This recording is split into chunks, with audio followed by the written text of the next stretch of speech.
So we're here for the last episode of our first season, and we couldn't have picked a better day and a better location. I'm here at the Australian Maritime Museum. I'm about to meet the CEO of Seagulls, and then later I'll be meeting an author who's written 6 books about our favourite subject, dogs. I'm Sarah Jones. Welcome to Dog Jobs Australia.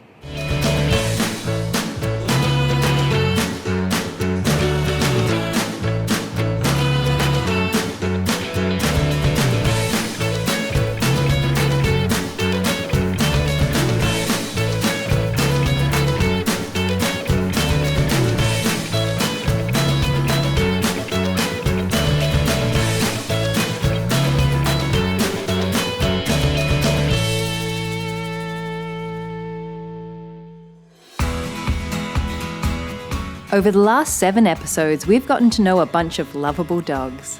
From truffle sniffers to story dogs, dogs who protect penguins, and dogs who keep an eye out for tiger quolls. But we've yet to meet a dog with an office job, and today we're about to. I've made my way to Sydney on the beautiful Darling Harbour to pay a visit to the Australian National Maritime Museum. Here, an employee by the name of Bailey has been working hard keeping the seagull population of Sydney at bay. Yep, that's right. Meet the museum's very own Assistant Director of Seagulls. So I'm here with Adrian Snelling, who is the Head of Security here at the Australian National Maritime Museum. And of course, Bailey, the star employee, is joining us. So we've had Bailey here at the museum for about 4 years now.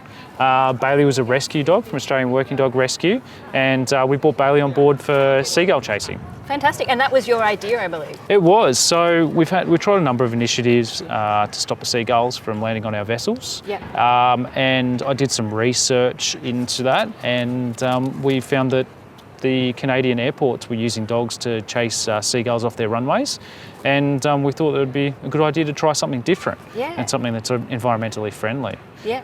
And just happened to be that my boss at the time wanted a border collie. Yeah. And I've always loved border collies, so and they just happened to be the right type of dog, they seem, for the work that we're looking for.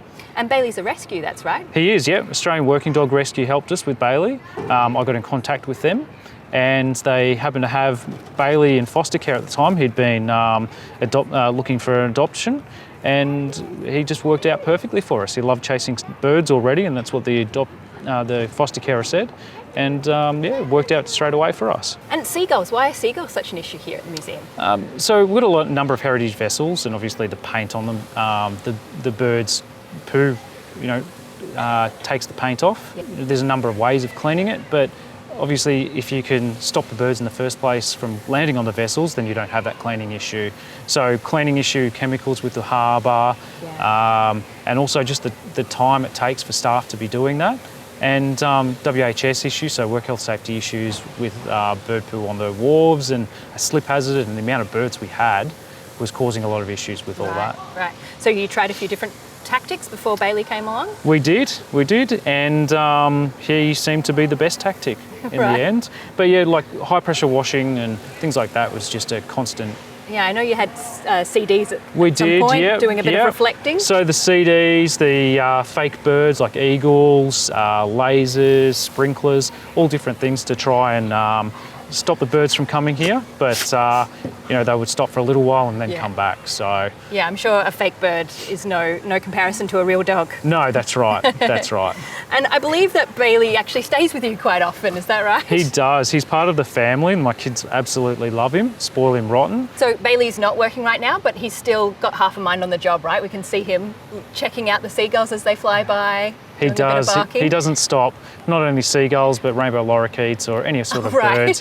Anything that makes noise. No, he doesn't discriminate. He likes all sorts of birds. So I have heard that he's so focused sometimes on his job of the seagull scarer awayer that he's actually run straight off that pier. He has. So he was one day chasing the seagulls, just watching where he was going, and just fell straight off. I guess we all have those moments, but I mean, if anything, it speaks to his dedication to the job, doesn't it? Exactly right. Yeah, probably That's got right. Employee of the month that time. He did, yes, absolutely. Not many employees of the month, but Bailey seems to get it more often. I mean, I can understand that. That's right. Good boy. And he's 7 years old, but we can see in his face he's got a bit of grey coming through now, so he's getting a little bit older. Is he starting to move away from the seagull duties? He is, yeah. We've started to, slowly get him towards retirement. Still chasing the birds here and there, but more of a mascot and, morale booster for the office these days, and family dogs. So slowly getting away from that. And I know there's talk about getting another dog at some stage, but for Bailey, it's probably that age where he can start to slow down now. Yeah, he can just bark at seagulls on his own time. That's right, exactly. As a hobby. Exactly. That sounds great. He might be nearing retirement, but I have it on good authority that Bailey still has plenty of seagulls left to chase. In fact, we're about to see him do some chasing right now.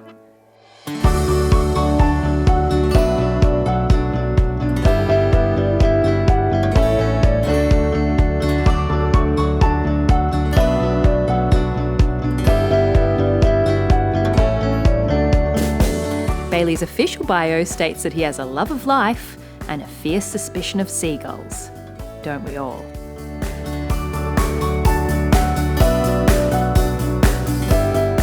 If you happen to visit the museum and you spot Bailey wearing his yellow vest, he's likely hard at work and on patrol. Bailey is a true professional, so he likes to limit his pats till after he's clocked off for the day.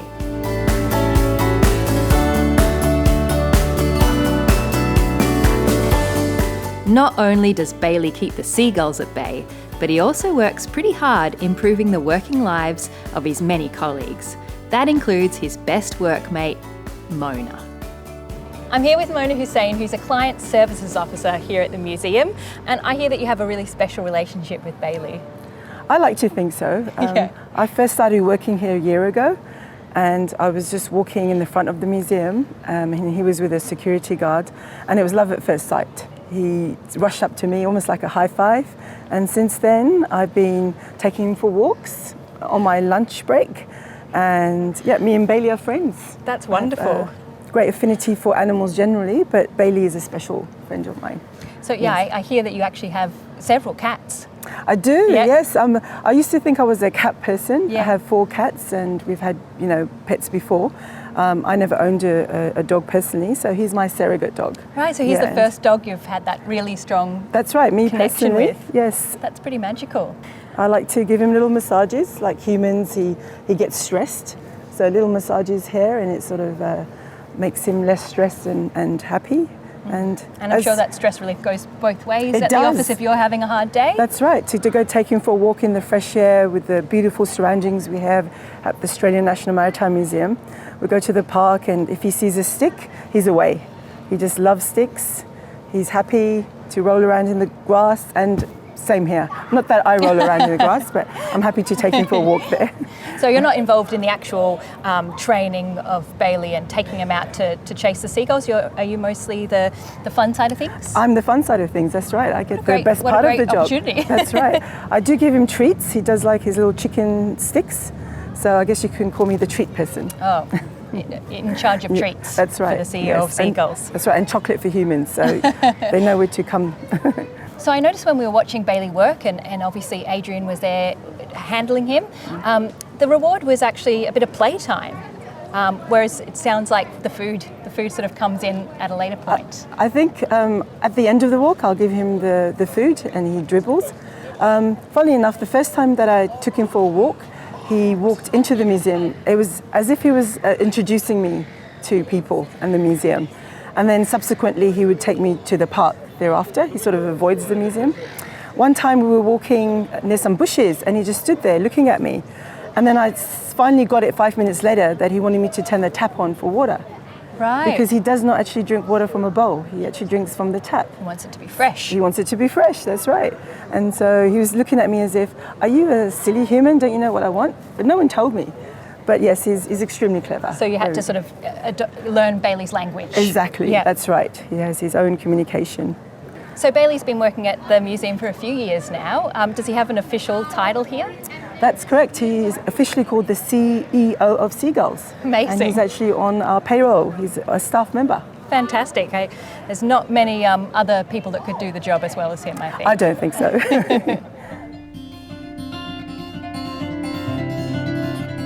So obviously you're not always getting to hang out with Bailey during the day at your work. What does a regular day look like for you? Unfortunately, I don't always hang out with him all day. I would like to. So when I get to work, first thing I do is we have to go through security to check ourselves in, and Bailey, that's where he stays normally. And I always say, "Hi, Bailey." I just pat him on his little paws. Yeah. And then after I have my work done, I go on my lunch break and I like to take him for a walk. Oh, fantastic. Yeah. That distresses me as well, because my job is dealing with a lot of customers, and it's a good job. But sometimes there are some testing customers, and we have to remain polite, obviously, with them. And so my way of de-stressing is taking Bailey for a walk. That sounds absolutely fantastic. And obviously we're right here in Sydney Harbour. Does he have any fans? Does he ever get recognised out there on the walk? Yes, children especially. He's got his Instagram, he's on there, and they ask specifically, is Bailey here today? Is he working today? And I check with security, and if he is, yes, we let them know. But when I take him for walks as well, he's a bit of a celebrity, and they come up to him and they'd like to pet him. And he's very good with people, us humans. Well, he lives a pretty charmed life, it sounds like. He does. Bless him. Bless him. They do say a dog's a man's best and a woman's best friend. Yeah. Yes, and Bailey definitely fulfills that role. Well, it is getting close to lunchtime now, so do you mind if I join you on one of these walks? I would love to. Let's do it. Come on, Bailey. Yes. Here you go. While I take Bailey for his lunchtime walk, it's a good time for a break. You're watching Dog Jobs Australia.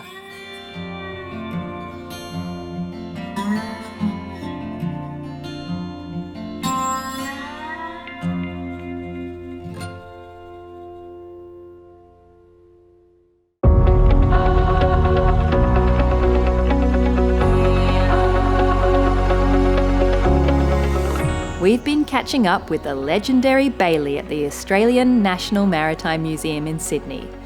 But I thought I might sneak up to the Blue Mountains for a quick chat with well-renowned author Laura Greaves, who just so happens to know a thing or two about our favourite subject.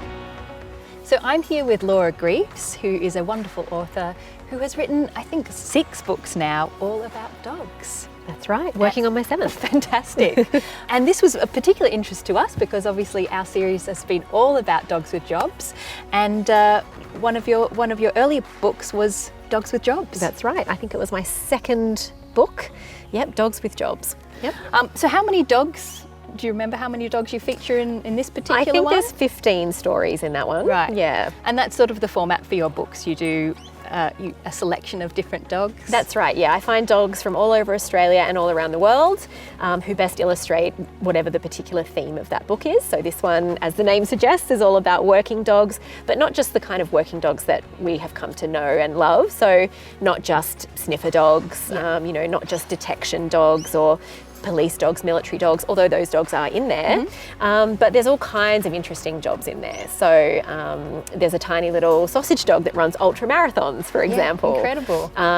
There's Bailey, the dog at the Australian National Maritime Museum here in Sydney, who chases seagulls away from heritage vessels. Yep. There's all kinds of interesting stories in there. Yeah, it's really interesting when you read it and you kind of discover the sort of superpowers that dogs have, I suppose. Yeah, and I think that's what I was really trying to get across with this book. It's that people know that dogs are special and that they can be trained and that they can do jobs. But I think, the sheer scale of their capabilities is beyond what we can even really imagine. I mean, dogs can do anything pretty much that we ask them to do, and they will do those things for us. And they ask for so little in return, and that's what makes them so amazing. Yeah, I suppose they're a really particularly special animal because they have evolved with us, so we can connect with them really strongly. That's right. We can communicate with them really strongly, but then they have all these skills and intelligences that we don't have. Yes, that's right. We can sort of borrow off them, I suppose. That's exactly right. And, we've bred dogs for generations to perform specific tasks. And I see now so many dogs end up in shelters for so-called unwanted or undesirable behaviours. And it's just so frustrating because those dogs are doing what every bit of their DNA is designed to tell them to do. Yeah. So they're only trying to do what we've asked them to do since day dot. But because of, the way we live now and, we're keeping working dogs in small courtyard gardens and things, they will get bored and they do need stimulation. And, you know, if we don't give them a job to do, they will invent a job for themselves, and chances are it's not one we're going to like. Sure, absolutely. Yeah, I know that was something that was pointed out to us when we've been talking to some of the dogs we've worked with, particularly the Maremas, who look after the penguins. A beautiful dog, and they're absolutely gorgeous. Yep.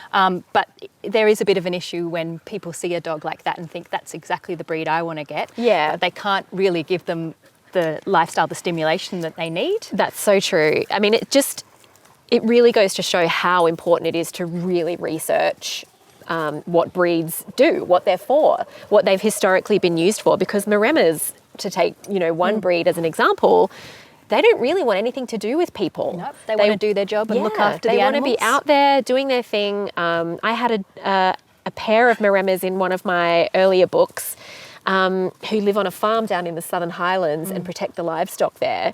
The farmers had lost something like 100 sheep, I should say, to foxes and feral dogs before they got the Maremas. Since they've had them, they haven't lost a single animal. Wow. But those Maremas, they don't even feed them. Wow. They go out there and they find their own food. Yeah. And when I think they maybe give them a bone or something once a week just to keep them coming back to the same part of the property. Sure. But otherwise they just leave them to their own devices, and that's exactly what they're for. Yeah. That's what they like to do. Laura has spent more than 20 years writing for newspapers and magazines in Australia and around the world. Some of her books include Incredible Dog Journeys, Miracle Mutts, and the children's book, Amazing Dogs with Amazing Jobs. Have you always written about dogs? I mean, 7 books seems like a lot. Yeah. I have also written 3 novels, romantic comedy novels, that are published by Penguin, who also do my dog books.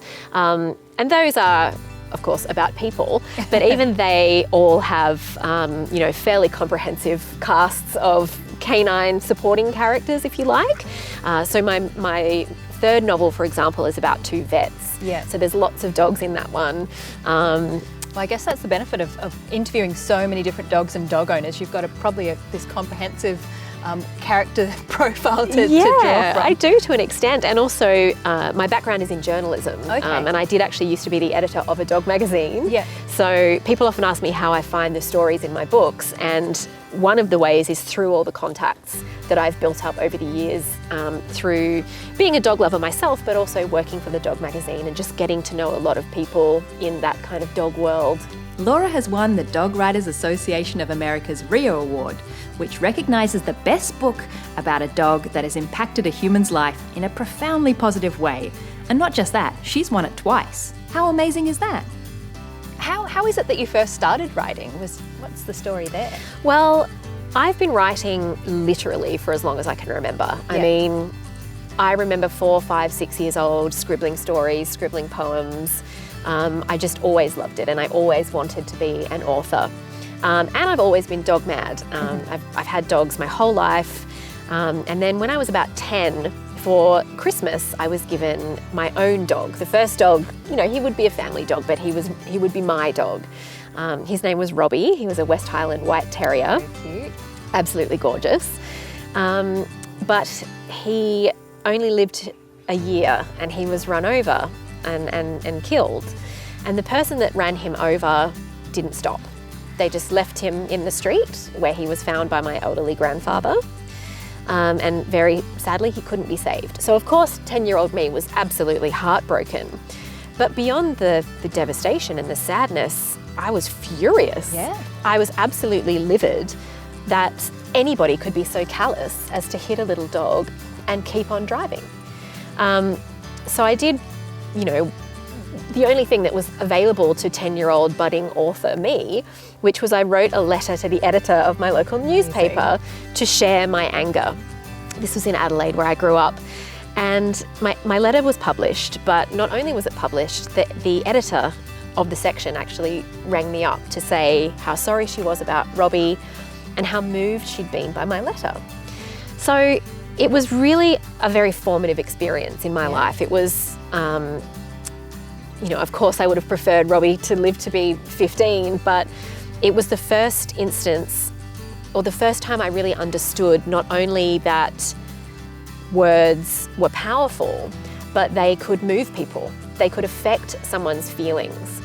And I think had I not had that lesson, I don't know if I would be walking this path that I am now.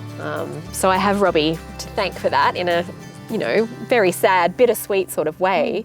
But yeah, it was a really important experience in my life. Do you ever feel like you're going to run out of dog books? No. Number 7, no. You feel like you're going to be writing dog books for many more years to If come? I could write a dog book a year for the rest of my life, I would be the happiest woman on the planet. I mean, Sounds like a good plan. I can't, if you had told 5-year-old me, desperate to be an author, that not only would she be an author, but she would be writing books about her favourite thing, dogs, she would have thought that was unbelievable. She would have been so thrilled. What a dream. And so am I. Well, I imagine it's been an incredible career. I know I've just filmed one series of this show, and it's just been delightful meeting the dogs, meeting the dog owners, and getting to share that love. So It's pretty amazing. we're very lucky. Well, thank you so much for your time, and I look forward to the next book. When did you say that's coming out? That will be late November or early December this year. Okay, and that's the title again is A Dog's Best Friend. A Dog's Best Friend. Yeah. Sounds fantastic. Thanks, Laura. Thank you.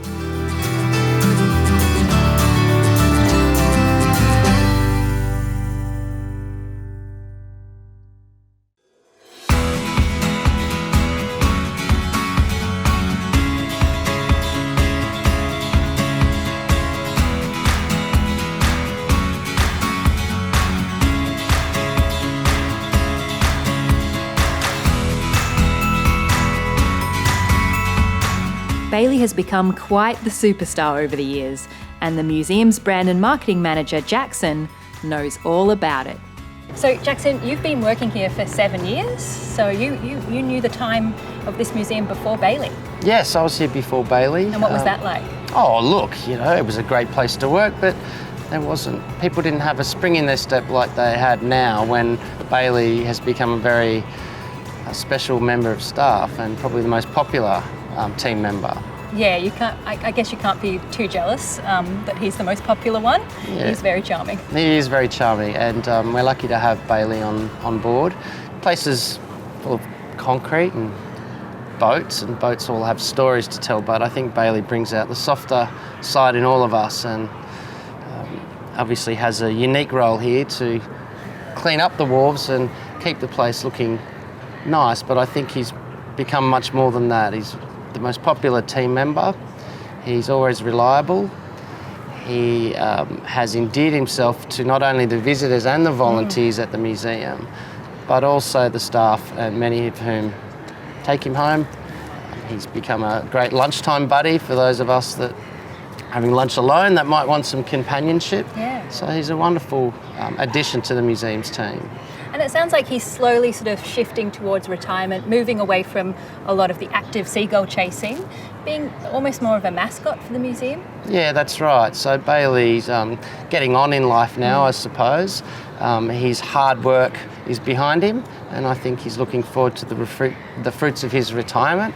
And he is very much a symbol of the museum, a mascot, if you like. Mm-hmm. And I hear that Bailey has actually inspired his own exhibit here at the museum. When Bailey came to the museum for the first time, we started to think about the connection between animals and boats. Mm-hmm. And we spoke to a couple of the curators, and it turns out that pets, dogs, cats, and also birds became part of the maritime lifestyle, in that when sailors are at sea, often for months on end, they would miss their wives, they would miss their families, their children back home, so that having a cat or a dog or a bird on board a vessel just became a necessary companion for people, and it helped with the loneliness of life at sea. Yeah, so you were able to source photos of these pets? So what we did, once we found out that information, we went to the National Maritime Museum's archives. We looked through our collection, and we found a wonderful selection of black and white photos over the years of sailors with pets, quite charming photographs that brought out the human side of life at sea. And then we asked Bailey to curate the exhibition, and he put his little paw prints on it and gave it his signature style, which was quite playful and fun, and it just meant we reached a whole new audience through the Bailey fans and brought out a maritime story. Yeah. So I guess, I mean, people don't necessarily expect to find a dog at a museum like this, do they? I think that's what makes Bailey's connection with the museum quite different, is that you might expect Bailey to be more at home at a farm on the Southern Highlands or on a property and a rural retreat, but not in Darling Harbour in Sydney surrounded by a fleet of heritage vessels. So it is an unusual connection. It's a surprising experience for our visitors that would watch Bailey at work. We'll see his little life jacket and think, well, what's going on here? And that'll allow them to inquire, and then a whole new story will come up that unlocks a little bit of niche maritime history. I guess the museum is a bit like that. You never know quite what you're going to find when you come along. Well, it is a bit of a treasure trove here, and I think behind every door and on every object label and in every cabinet and in every one of our volunteers that are here, they've each got a story that unlocks Australia's unique maritime history, and Bailey is a big part of opening that up to a new audience.